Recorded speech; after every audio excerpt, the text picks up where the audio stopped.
하나님 말씀 창세기 37장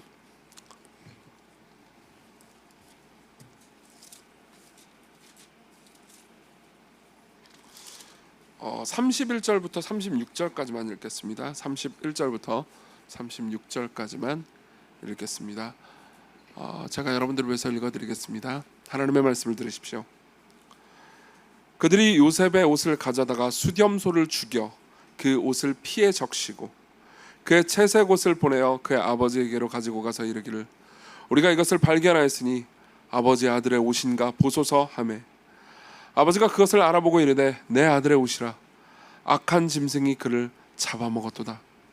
요셉이 분명히 찢겼도다 하고 자기 옷을 찢고 굵은 배로 허리를 묶고 오래도록 그의 아들을 위하여 애통하니 그의 모든 자녀가 위로하되 그가 그 위로를 받지 아니하여 이르되 내가 슬퍼하여 스올로 내려가 아들에게로 가리라 하고 그의 아버지가 그를 위하여 울었더라. 그 미디안 사람들은 그를 애굽에서 바로의 신하 친위 대장 보디발에게 팔았더라. 아멘. 대표 기도를 들으니까 설교를 안 들어도 되겠다는 생각이 아니 설교를 하기 전에 다 요약을 해버리면 네, 요약본은 들으셨으니까 이제 원본을 한번 듣도록 하겠습니다. 제가 최근에 읽은 책 중에서 재밌는 책이 있었는데요. 마크 맨슨이라는 이 사람이 이제 뉴욕 타임즈 칼럼니스트 중에 한 명이에요. 되게 유명한 작가죠, 미국에서. 이분이 쓴 책 중에서 희망 버리기 기술이라는 책이 있습니다. 희망 버리기 기술. 뭐 제목이 이상하지 않습니까? 이제 뭐 내용인즉슨 이게 너무 재밌는 책이기 때문에 아마도 이제 몇 달 동안 종종 우려 먹을 겁니다, 이 책을.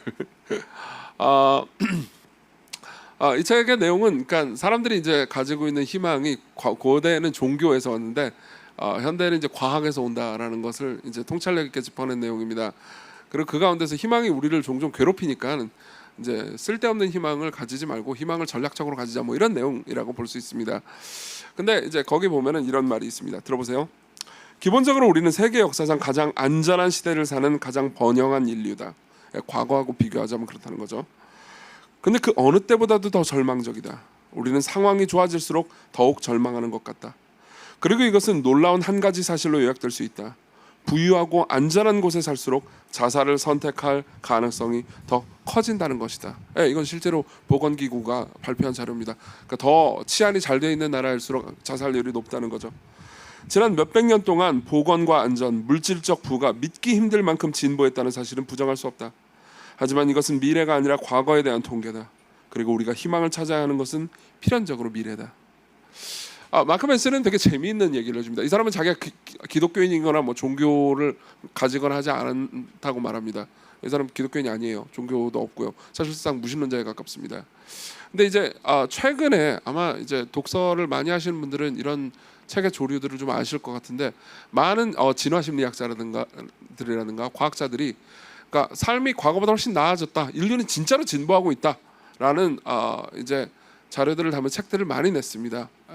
그런 책들이 이제 최근에 몇 년이 많이 나왔죠. 아마 그런 책들은 나중에 한 번씩 리뷰해볼 생각이 있습니다.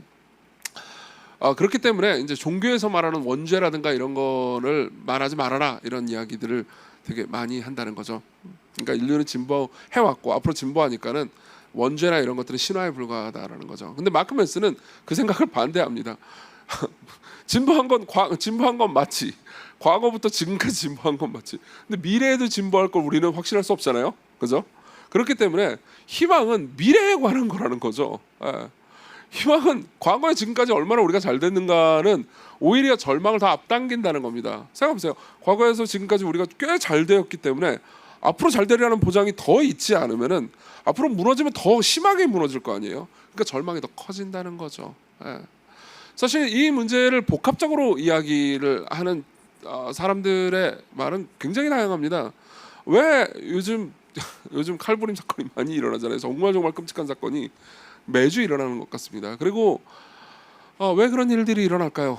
저는 뭐 가해자를 그렇게 동정하는 마음으로 얘기하고 싶어서라기보다는 가해자들 모두에게 그러니까 상황을 보잖아요. 그러면 희망이 없던 사람이라는 것을 부인하기는 좀 어렵습니다. 사람들은 희망이 없잖아요. 그러면 아주 잔인하고 극단적인 선택을 합니다. 그리고 그게 지금 우리가 겪는 상황인 거죠. 이야기를 하는 이유는 지금 우리가 읽은 본문이잖아요. 저는 이제 36절부터 31절부터 6절까지만 봤는데 사실은 이제 우리가 커버할 내용은 12절부터 36절입니다. 훨씬 더 길어요. 그 내용을 좀 요약해드리겠습니다. 이 내용을 보잖아요. 그러면 꿈도 없고 희망도 없습니다. 자, 지난주에 우리가 봤던 거는요, 요셉이 이제 형제들이랑 불화하는 내용까지 봤습니다. 근데 이제 아버지가 야곱이죠. 이제 형들을 여러모로 좀 의심도 하고 이렇게 견제를 하는 모양입니다. 근데 형들이 이제 세겜이라는 지역에서 양들을 먹이고 있었습니다. 사실 세겜은 히스토리가 있는 지역이에요. 형들이 예전에 세겜 사람들하고 분쟁을 일으켜가지고 세겜 사람들 막 다 죽여버리고 이런 사건이 있었거든요, 과거에. 그러니까 이제 세겜이라는 지역도 불안하고 야곱 입장에서는, 그리고 이제 거기 가서 사고 칠지도 모르고, 게다가 이제 요셉이랑 형들이랑 사이가 워낙 안 좋은 게 자기 눈에도 보일 거 아닙니까? 그러니까는 이제 그래서 먹을 것 좀 가지고 가가지고 이제 형들 좀 시찰하고 와라, 그러면서 요셉을 보냅니다. 그리고 요셉은 아버지가 지어준 그 예의 그 멋있는 채색 옷 있잖아요. 팔랑거리는 그 아름다운 옷을 입고 아무 생각 없이 걸어가고 있었습니다. 세겜으로 가는데요. 정작 세겜으로 가니까는 형들이 없어가지고 이제 난 누군가, 여긴 어딘가 이렇게 돌아가고 있는데 어떤 한 사람이 등장합니다. 15절부터 17절이 나와요. 어떤 한 사람이 이 사람 이름도 안 나와요. 15절부터 17절의 내용은요, 어떤 한 사람이 요셉에게 먼저 나가옵니다. 그리고 요셉을 도와줍니다. 그리고 요셉에게 가르쳐 주세요. 니네 형들 도단이라는 지역으로 갔어.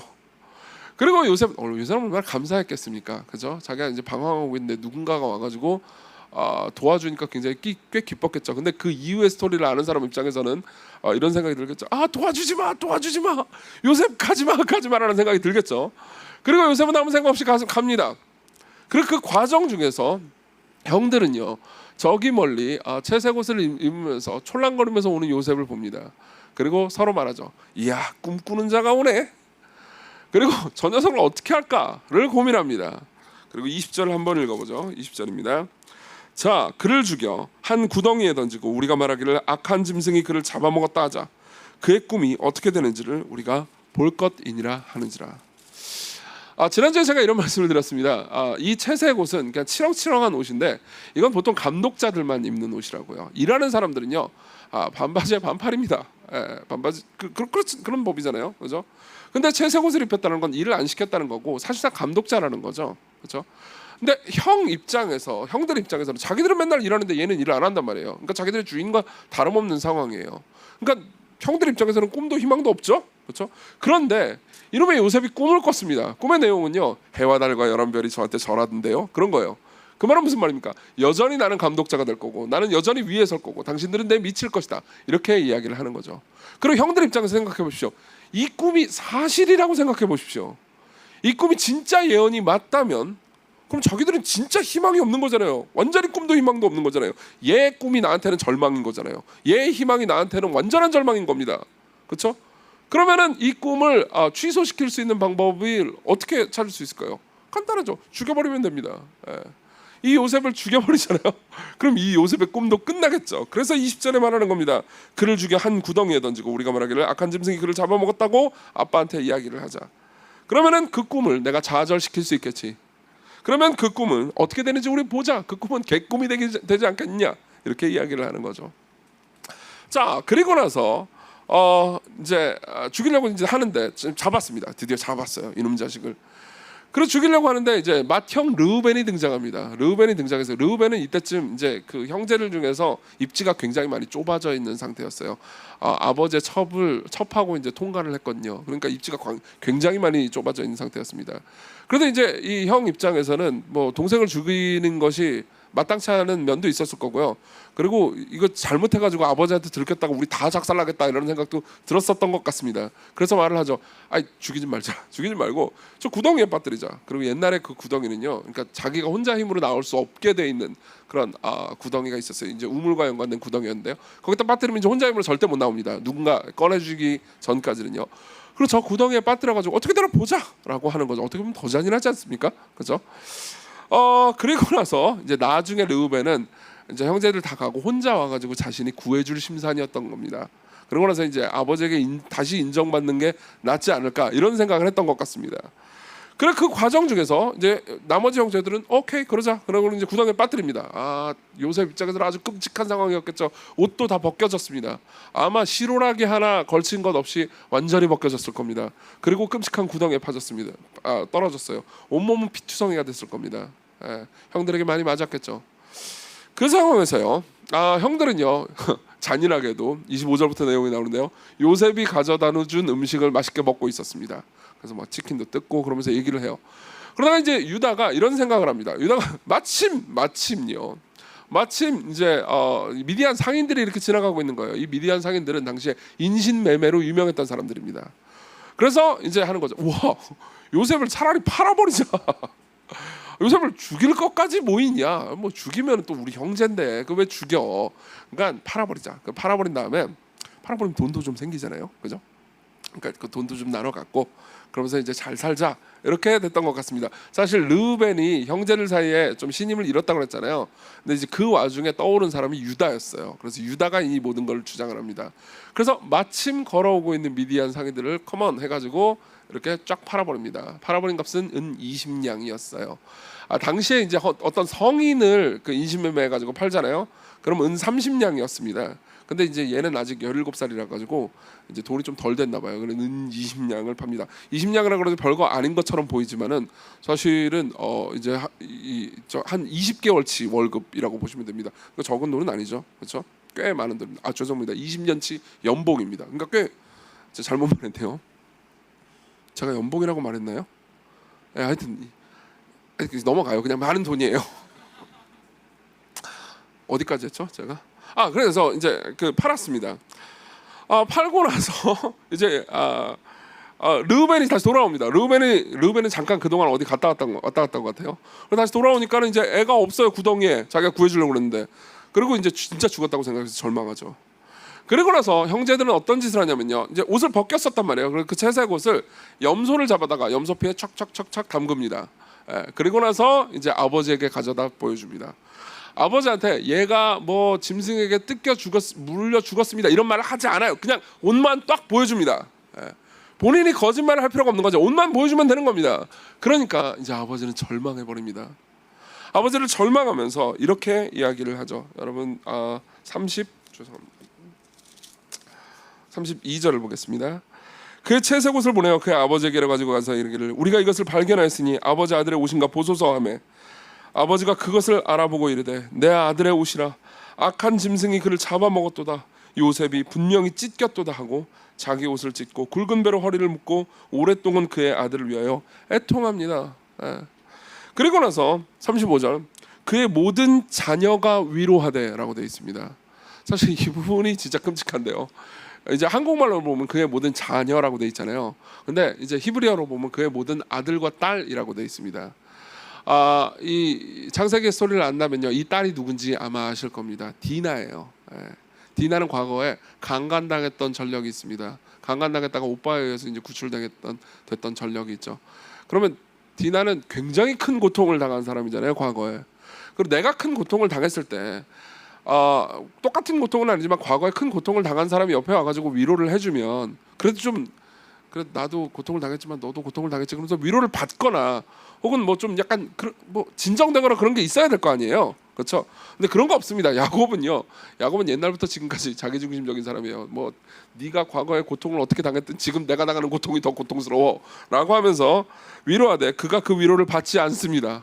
무슨 위로하지 마 그러면서 말하죠. 내가 슬퍼하며 스올로 내려가. 스올은 이제 무덤이라는 의미기도 하고요. 그리고 좀 더 널리 보면요, 사실 그러니까 내 삶이 지옥 같다 이렇게 말하는 것과 똑같습니다. 아들에게로 가리라 하고 그의 아버지가 그를 위하여 울었더라. 이렇게 이야기가 끝납니다. 자, 이 이야기는 도대체 뭘 말해주는 걸까요? 이 이야기의 진정한 의미를 다 알기 위해서는요, 사실은 이제 요셉 스토리 전체를 이해해야 됩니다. 요셉 스토리를 간단하게 요약하자면요, 이후에 요셉은 애굽에 팔리고요, 애굽에서 우여곡절을 겪긴 하지만 결국은 애굽 왕 바로를 만나게 됩니다. 그리고 바로를 만나서 바로의 꿈을 해몽해 주죠. 바로의 꿈은 이런 거였습니다. 7년 동안 앞으로 풍년이 있겠지만 7년 동안 흉년이 있을 겁니다. 그리고 7년 동안 사람들은 굶을 겁니다. 그리고 그 흉년을 모든 사람들이 견디지 못해서 죽어버릴 거예요. 모든 사람이 죽을 겁니다. 라는 내용의 꿈이었어요. 그리고 요셉이 그 꿈을 해몽해 줍니다. 그리고 요셉이 그 꿈을 해몽했기 때문에 애굽은요 그 모든 것들을 흉년을 대비할 수 있었고요. 그리고 요셉이 흉년을 대비했기 때문에 요셉은 그 사이에 총리가 됩니다. 이제 바로 밑에 있는 사람이 되죠. 대비했기 때문에 모든 사람이 살 수 있게 됐습니다. 그러니까 이집트 사람뿐만 아니라 여기 있는 야곱의 가족들도 나중에 결국 다 살게 되고요. 그리고 고대 근동의 다른 여러 나라들의 사람들의 생명도 구할 수 있게 되는 거죠. 그렇죠? 자, 이게 전체 스토리입니다. 이 전체 스토리 안에서요, 이 본문의 의미를 다시 생각해 보잖아요. 그럼 우리는요 세 가지 교훈을 볼 수 있습니다. 그리고 이 세 가지 교훈은요 서로 떨어져 있는 것처럼 보이지만 우리가 어떻게 희망을 가질 수 있는가에 관한 통일된 교훈이죠. 그리고 그 교훈을 이렇게 요약해드리겠습니다. 첫 번째로는요, 죄는 대가를 치른다는 거고요. 그리고 두 번째로는요, 구원은 때로 고통을 통해서 임한다는 것. 그리고 마지막으로 하나님의 꿈은 절대 꺾이지 않는다는 겁니다. 하나씩 보겠습니다. 죄는 대가를 치른다는 거죠. 먼저 형들을 한번 생각해 봅시다. 형들의 죄는 정말 끔찍합니다. 제가 이 본문을 읽을 때 제일 섬뜩해 보이는 부분은요 25절입니다. 읽어드리죠. 그들이 앉아 음식을 먹다가 눈을 들어 본즉 한 무리의 이스마엘 사람들이 길르앗에서 오는데 그 낙타들의 향품과 유향과 모략을 싣고 애굽으로 내려가는지라. 동생 죽여놓고요. 사실상 구덩이에 빠뜨리면 죽인 거잖아요. 그래놓고 모여서 음식을 먹습니다. 아주 잔인하죠. 생각해보면요, 이놈들은 죄책감 혹은 양심 그런 건 아무것도 없는 것처럼 보입니다. 그렇지만요, 형들은요 그 과정 중에서 나중에 이제 이 아버지가 울부짖으면서 괴로워하는 광경을 봤을 거고요. 그리고 시간이 지나고 여러 가지 사건들이 일어나거든요. 여러 가지 사건들이 일어나고 나서 나중에 일이 잘못되고 기근이 왔습니다.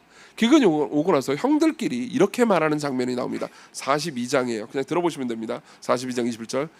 형들이 서로 말하되 우리가 아우의 일로 말미암아 범죄하였도다. 여기서 아우는 요셉이죠. 그가 우리에게 애걸할 때 그 마음의 괴로움을 보고도 듣지 아니하였으므로 이 괴로움이 우리에게 임하도다. 르우벤이 그들에게 대답하이르되 내가 너에게 그 아이에 대해서 죄를 짓지 말라고 하지 아니하였더냐.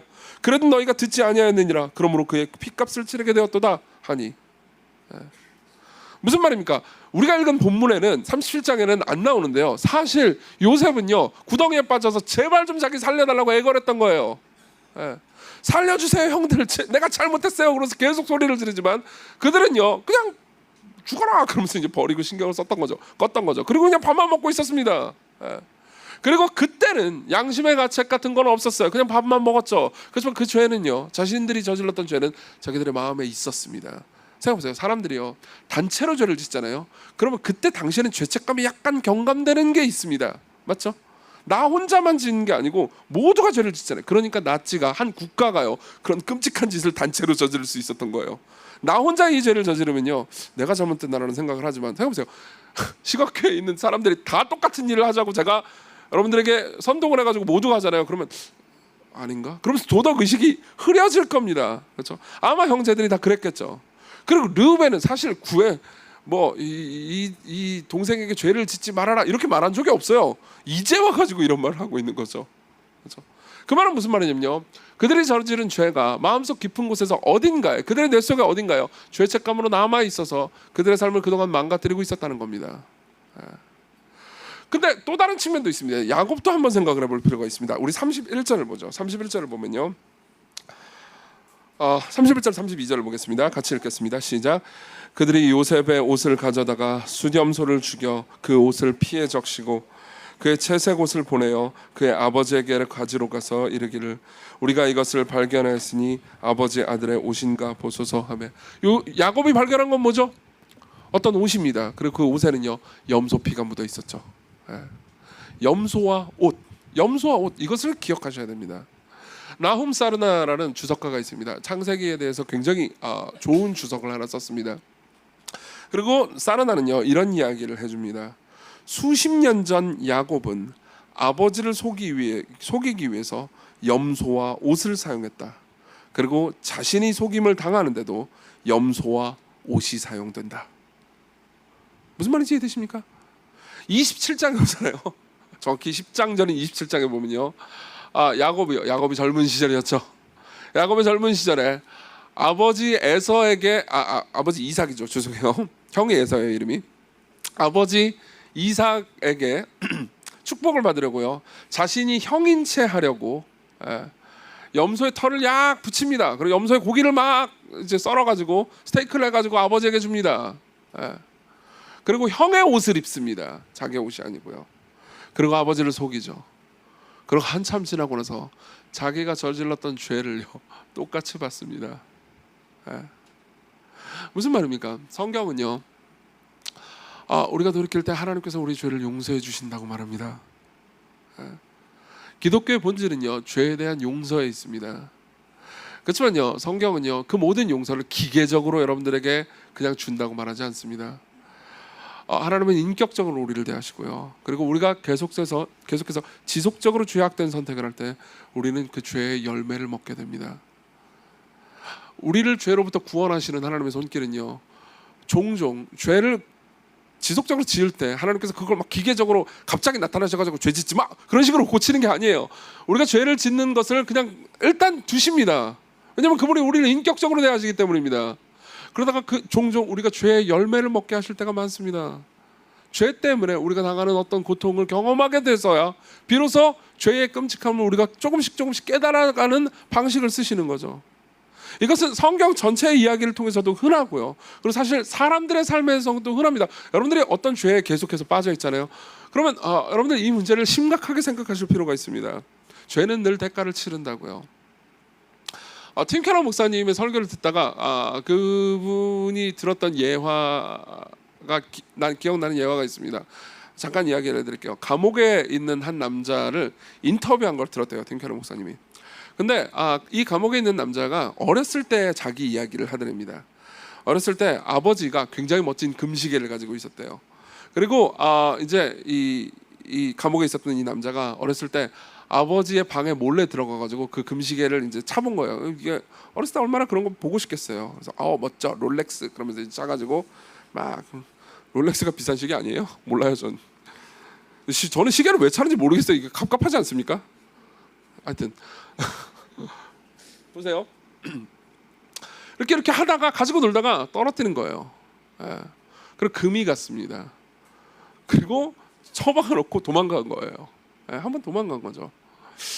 그리고 나서 아버지가 이제 화가 났습니다. 분노하면서 누가 이걸 가지고 놀았어? 누가 건드렸어? 그러면서 이제 자식들 모두를 불러다가 이제 혼을 낸 거죠. 근데 그때 들켰으면 참 좋았겠지만 그때 들키지 않았습니다. 그때 들키지 않은 거예요. 그래서 아버지가 넘어간 겁니다. 알고도 넘어간지 아니면 그냥 넘어간지 알 수 없지만은 넘어갔습니다. 그리고 이 친구는요, 이 감옥에 간 이 친구는요, 어렸을 때부터 그 이후부터 계속해서 거짓말로 상황을 모면하는 방식으로 삶을 산 거죠. 그리고 나서 그다음 읽어드릴게요. 10수년 후 어느 날 밤 그는 어두운 도로에서 차를 몰다가 어린아이를 치었습니다. 그리고 그냥 현장을 떠나버렸죠. 본능적으로 도망친 겁니다. 본능적으로. 이 말이 중요합니다. 집에 와서 자기가 한 짓을 깨달았지만 너무 두려워서 자수하지 못했어요. 뺑소니였으니까요. 결국 그는 잡혔고 남은 인생의 대부분을 감옥에서 보냈습니다. 그는 그 인터뷰에서 자신의 운명을 망친 것은 길에서 내린 결정이 아니라고 말했습니다. 그러니까 아이를 치고 나서 그때 내린 결정이 자기 인생을 망친 게 아니에요. 오랜 기간 동안 그가 내린 작은 결정들이 그의 인생을 망쳤다고 말합니다. 그의 성품은 죄로 형성되었기 때문이죠. 무슨 말인지 이해하십니까? 이런 일들은 여러분들이 인생을 좀 살아왔다면요 이미 경험하셨을 겁니다. 뭐 이런 엄청난 일을 겪지는 않으셨겠지만 어떤 일을 저질러가지고 여러분들이 큰 고통을 당할 때 그런 생각을 해보신 적이 있을 겁니다. 사실 이게 내가 한순간에 잘못된 선택을 한 게 아니고 그 이전에 몇 년간 혹은 십수년간 혹은 수십 년간 내가 지속적으로 잘못된 선택을 한 것이 쌓여서 내 삶이 내 성품이 내 몸이 그렇게 형성됐다는 것을 직면한 거죠. 그죠? 죄는요 때로 대가를 치릅니다. 그리고 그것이 우리가 인생에서 마주하는 절망의 본질 중 하나죠.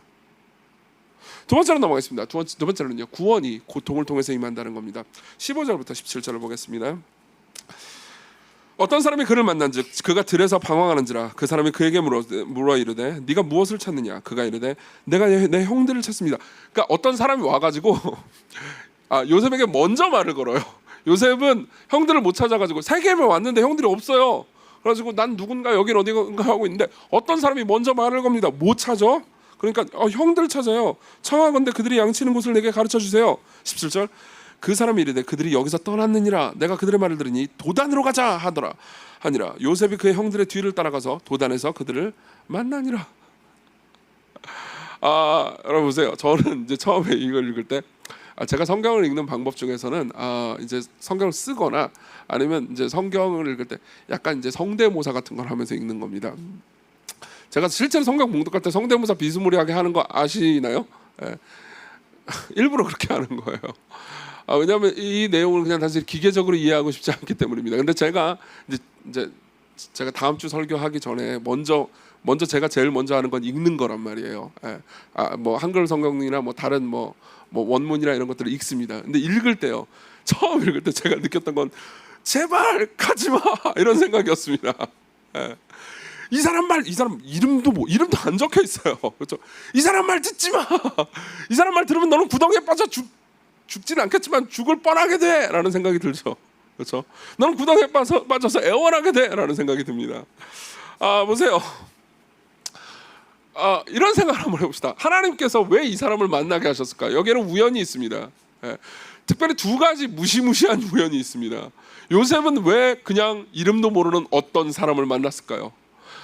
유다는요, 왜 유다끼리 막 밥 먹고 있을 때, 형제들끼리 밥 먹고 있을 때 왜 하필 사마리아 상인들이 거기를 지나가고 있었을까요? 그죠? 왜 하필 그때 모든 이 우연한 만남들이 있습니까? 그죠? 이게 되게 중요합니다. 자, 보십시오. 이 우연한 만남들이 없잖아요. 그러면요, 요셉은요 죽지 않았을 겁니다. 그죠? 예. 처음에 그 어떤 사람을 안 만났다고 합시다. 그럼 요셉은 방황하다가 오이씨 세겜에 형들 없네. 나 그냥 다시 집으로 돌아갈래. 그리고 요셉은 안 죽었을 겁니다. 요셉이 안 죽잖아요. 그러면 20년 후에 나중에요 기근이 올 때 모두가 죽습니다. 요셉이 죽으면 모두가 죽죠. 자 보세요. 죄송해요. 제가 엄청 헷갈리네요. 경우의 수를 다 따지느라 정신이 없습니다.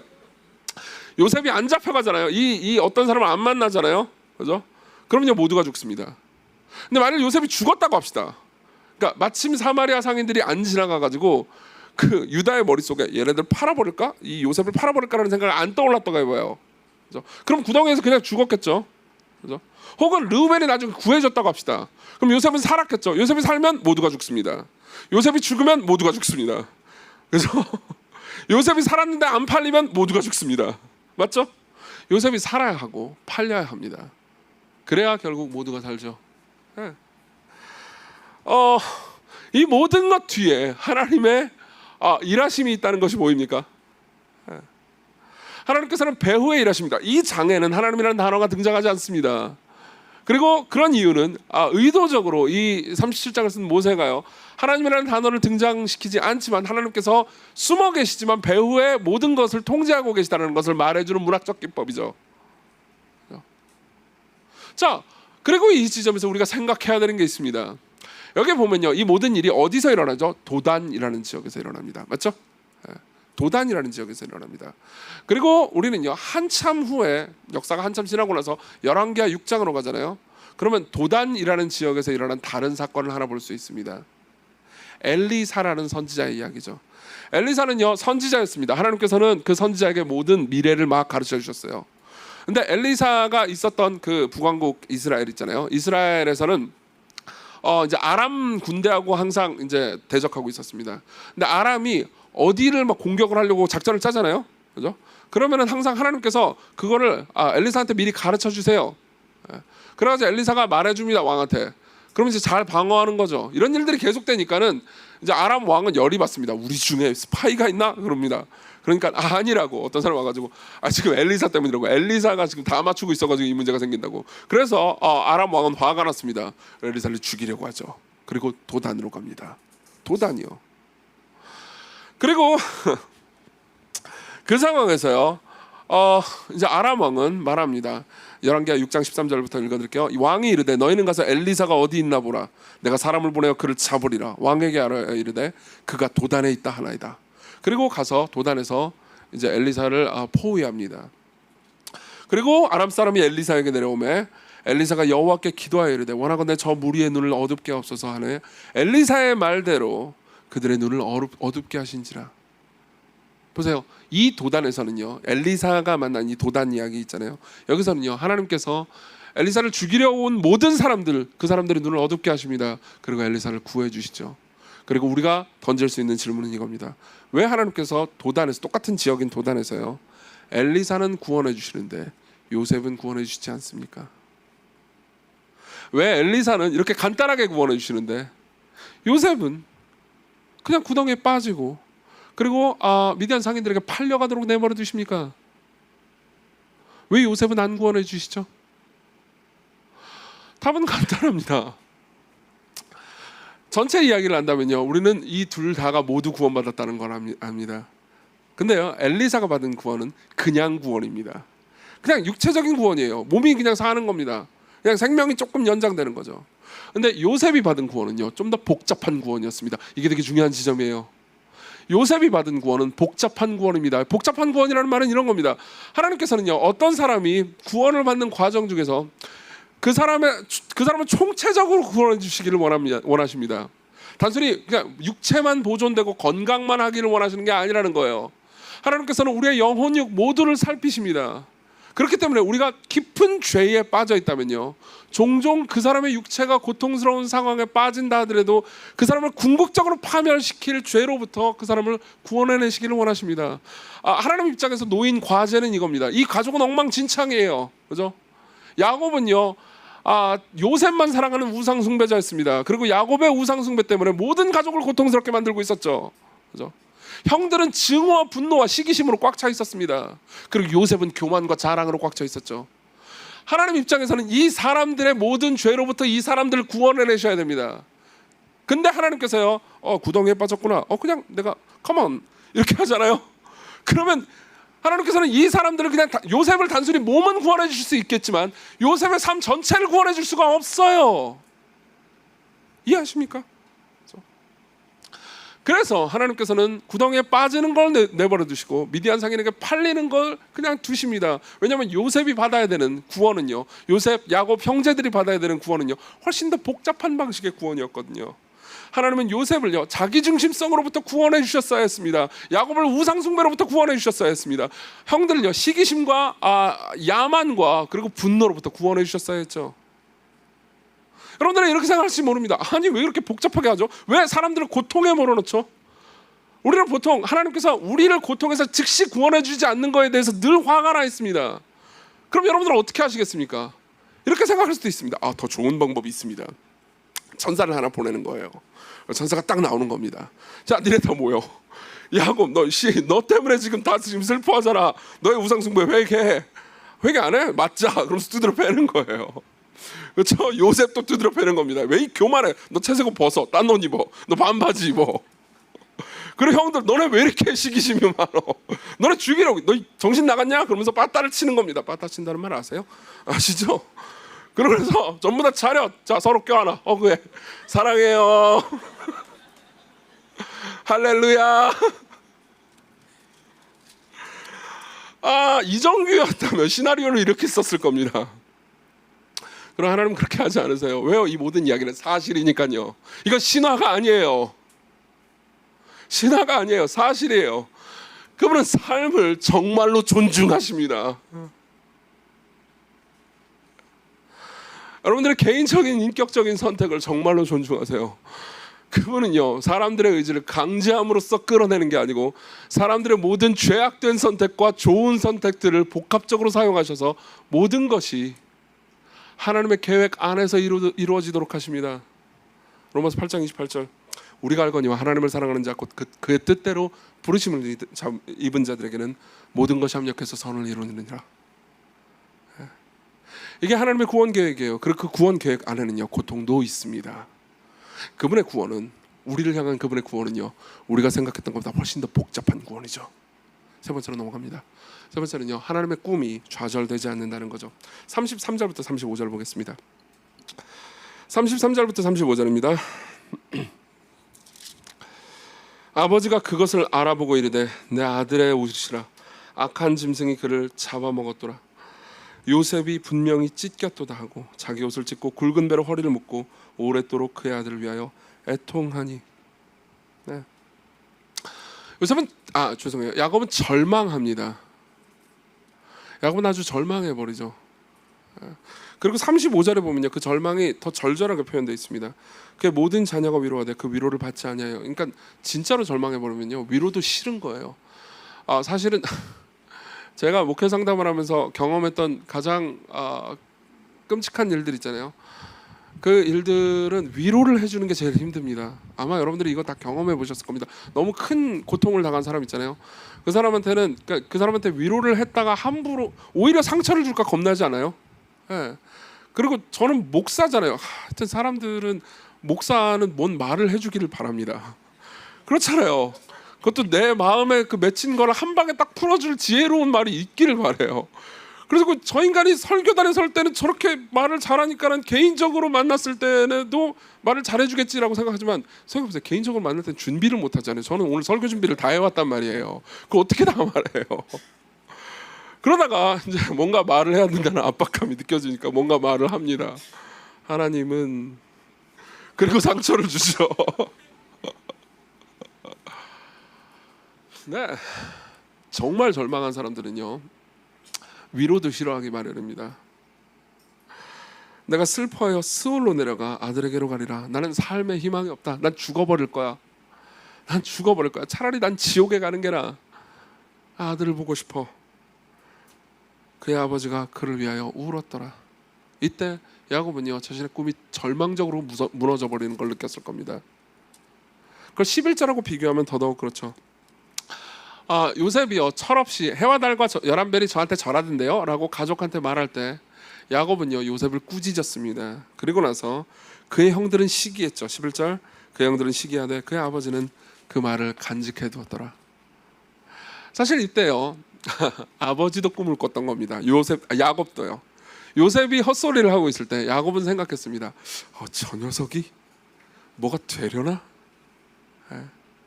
여러분, 여기 계신 모든 부모들이 자녀들을 향한 꿈이 있을 겁니다. 맞죠? 네. 저도 있어요. 제가 물론 강조하고 싶진 않지만, 얘기하고 싶진 않지만 저도 나름 있다고요. 저 녀석이. 가끔 자녀들은요, 모든 자녀들이 마찬가지죠. 자녀들 알 거야, 그렇지? 너희들의 삶을 한번 생각해봐. 대다수의 삶의 행동들이 그다지 지혜롭지 않잖아. 너희들 스스로도 그렇게 느끼지?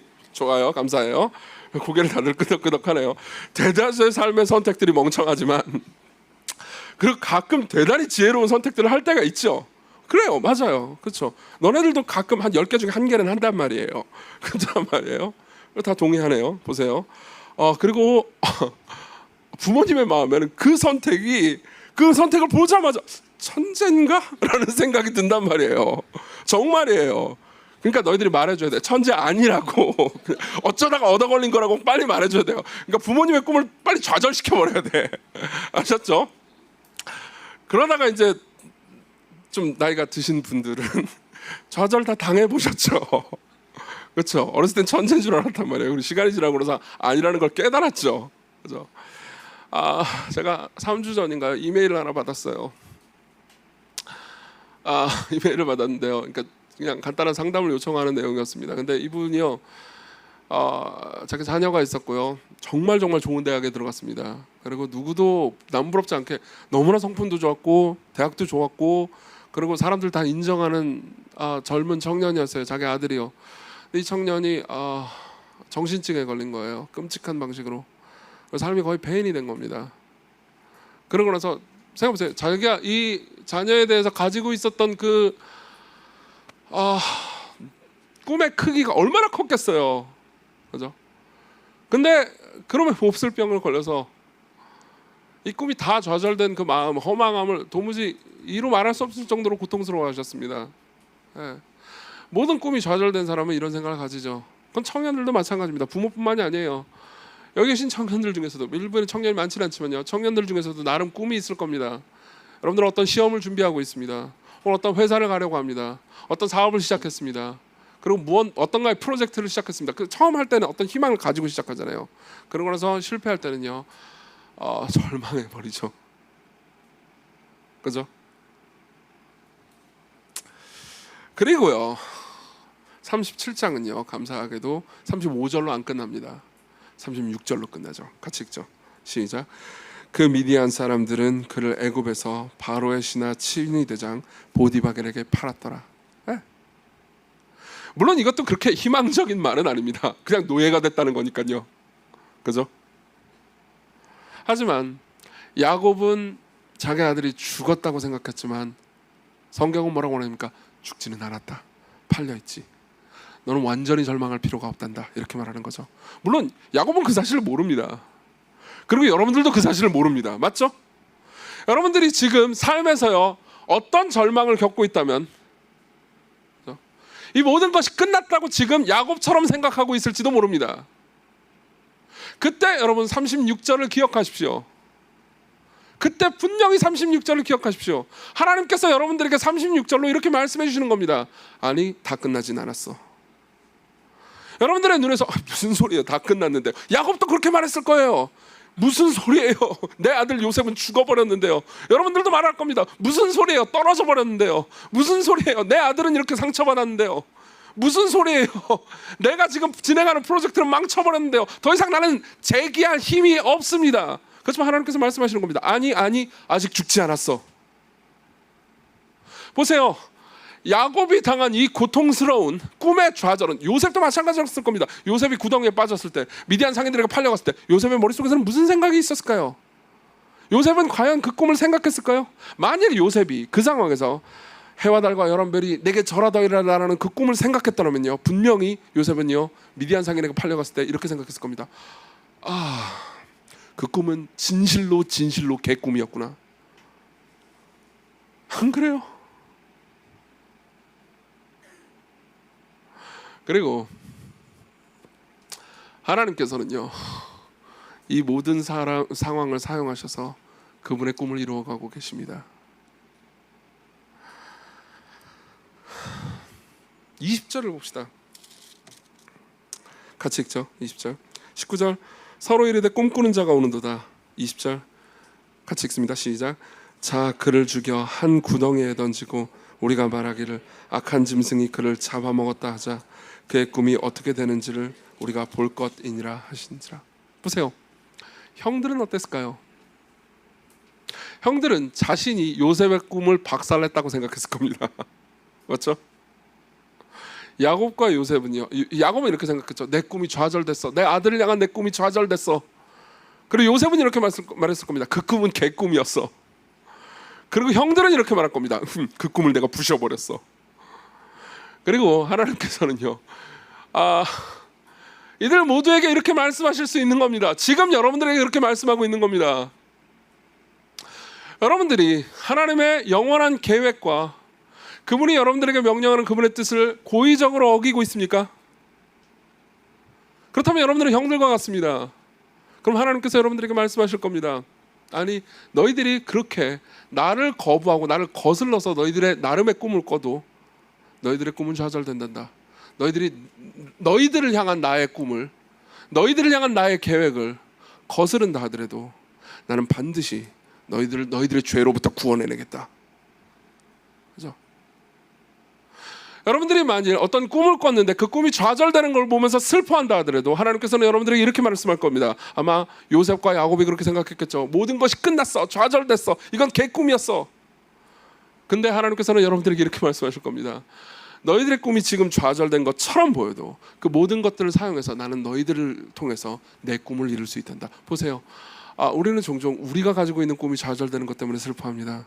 그렇지만요, 우리 삶에서 진정으로 중요한 건 여러분들 개인의 꿈이 성공하는 게 아닙니다. 여러분들을 향한 하나님의 꿈이 성공하는 거죠. 네. 여러분들을 향한 하나님의 꿈이요, 하나님의 계획이요, 여러분들 자신이 여러분들의 미래를 생각하면서 세우는 계획과 꿈보다 훨씬 더 낫습니다. 왜냐하면 내가 나를 사랑하는 것보다 그분이 나를 더 사랑하시고요, 내가 생각할 때 내가 모든 걸 통제하는 내 지혜보다 그분이 모든 걸 통제하시는 지혜가 훨씬 더 뛰어나기 때문입니다. 여러분들의 인생이 여러분들의 마음대로 돌아가는 것은 절대 복이 아닙니다. 여러분들의 인생이 하나님의 뜻대로 굴러가는 것이 진짜 복인 거죠. 그리고 여기서 우리는 희망을 품을 수 있습니다. 마크 맨슨은요, 아까 처음에 인용했던 희망 버리기 기술 책의 저자요. 이 사람은 이렇게 말합니다. 진짜 우리가 희망을 가질 수 있으려면요, 통제력이 있어야 된다고요. 미래를 통제할 수 있어야 된다고요. 그죠? 근데 우리는 미래를 통제할 수 없어요. 그리고 그 결과 맨슨의 결론은 이겁니다. 그러니까 희망을 버려. 여러분, 희망을 버리면 물론 뭐 그렇게 단순하게 얘기하진 않아요. 그냥 전략적 희망을 갖자 그런 건데, 사실 궁극적 희망을 가지면 안 됩니다. 마크 맨슨에게 있어서 그게 우리를 괴롭히는 거니까요. 삶은 희망 고문이에요. 그렇기 때문에 희망을 버리라고 말합니다. 그렇지만 여러분, 희망을 버리게 되잖아요. 그럼 여러분들은 칼부림을 내게 될 겁니다. 실제로 칼부림을 나게 하지는 않겠지만 다양한 방식으로 다른 사람들을 상처 주겠죠. 여러분들이 희망을 버리잖아요. 그럼 여러분들은 여러분들 안에 있는 유한한 삶밖에 보지 못하게 되니까요. 그리고 그때 내가 살고 있는 유한한 삶 안에서 내 꿈이 좌절되는 걸 계속 보잖아요. 그럼 여러분들은 누군가를 상처 입히게 될 겁니다. 괴롭히게 될 거예요. 여러분들이 자기 연민에 빠져서 고통스러운 삶을 살아가게 될 수밖에 없습니다. 그렇지만 여러분들이 영원을 정말로 믿는다면요, 하나님이 살아계시다는 것을 믿는다면요, 하나님께서 모든 걸 통제하고 계시다는 것을 정말로 믿잖아요. 그럼 여러분들은 진짜 희망을 가질 수 있습니다. 여러분들은 좌절을 통해서도 희망을 가질 수 있고요, 그리고 무언가 받았을 때 감사할 수 있습니다. 아니, 무언가를 잃었을 때도 감사할 수 있습니다. 여러분들은 가끔 넘어지겠지만 절대로 엎드려지지는 않을 겁니다. 여러분들은 종종 구덩이에 빠지지만 희망을 잃지도 않을 겁니다. 여러분들이 죄를 범하고 있습니까? 여러분들은 죄 때문에 종종 대가를 치를 겁니다. 그렇지만 그 대가를 치를 때 절망하지 마십시오. 그것은 하나님의 형벌이 아닙니다. 하나님께서는 그 대가들을 치르는 과정들을 통해서 여러분들을 구원하실 겁니다. 여러분들이 예수 그리스도 안에 있다면요, 여러분들이 죄를 지었기 때문에 종종 당하는 고통은요, 하나님께서 여러분들을 버리신 결과가 아닙니다. 오히려 하나님께서 여러분들을 돌보시는 결과죠. 이 모든 것들을 어떻게 신뢰할 수 있습니까? 이 모든 것들을 확신할 수 있는 궁극적 근거가 무엇입니까? 야곱은 이렇게 말합니다. 그의 모든 자녀가 야곱을 위로했어요. 근데 그가 그 위로를 받지 않습니다. 그리고 야곱은 말하죠. 내가 슬퍼하여 스올로 내려가 아들에게로 가리라. 무슨 말입니까? 나 죽어버리겠어요. 나는 지옥으로 내려갈 거야. 내 사랑하는 아들 요셉이 없는 이 세상은 지옥이고 나는 아무런 의미가 없어. 나는 그냥 자살해버릴 거야. 그렇지만 성경은요, 요셉이 죽지 않았다고 말하죠. 그리고 야곱은 희망을 품어도 된다고 말합니다.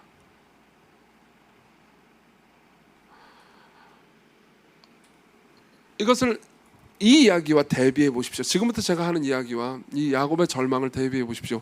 2000년 후에 야곱이 이 울부짖음을 하고 한 사건 2000년 후에 요셉처럼 은 30냥에 팔린 예수님은요, 예수님은 은 30냥에 팔리셨습니다. 요셉과 비슷하죠. 진짜 죽으셨습니다. 요셉은 죽을 뻔하였지만 예수님은 진짜 죽음을 당하셨죠. 그분은 모든 사람들의 버림과 하나님의 진노라는 무시무시한 구덩이에 빠지셨습니다. 진짜 지옥을 경험하고 계셨죠. 야곱은 스올로, 즉 지옥으로 내려갈 필요가 없습니다. 예수 그리스도께서 야곱 대신 지옥으로 내려가셨기 때문입니다. 야곱도 죄인이고 요셉도 죄인이고 형제들도 죄인입니다. 그렇지만 이들이 모든 죄를 저지르고 모든 꿈이 좌절되고 실패했어도 하나님께서는요, 우리가 나중에 50장에 보겠지만요, 이들을 위한 더 놀라운 계획을 성취하고 계셨습니다. 이들이 나쁜 짓을 했는데도 불구하고 이들은 복을 받았습니다.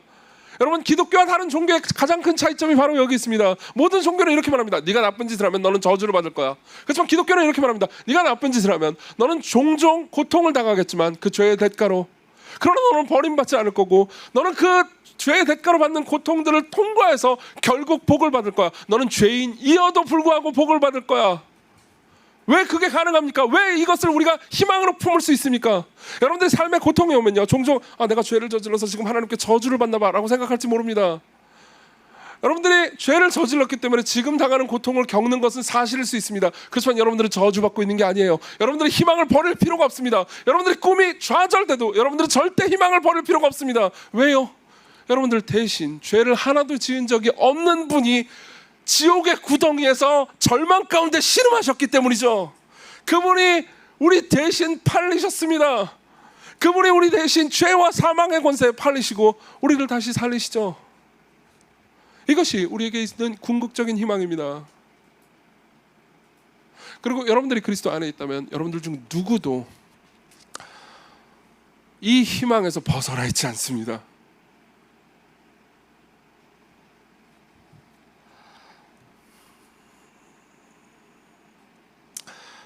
만일 여러분들 중에서 지금 내가 과거에 저질렀던 멍청한 그리고 어리석은 결정과 죄 때문에 지금 고통을 당하고 계시는 분이 있다면요, 여러분들은 그냥 회개하면 됩니다. 여러분들이 과거에 어떤 짓을 저질렀던, 어떤 바보 같은 선택을 했던 상관없습니다. 하나님께서는 그 모든 선택들을 사용해서 여러분들을 바꾸실 수 있습니다. 여러분들에게 절망은 없어요.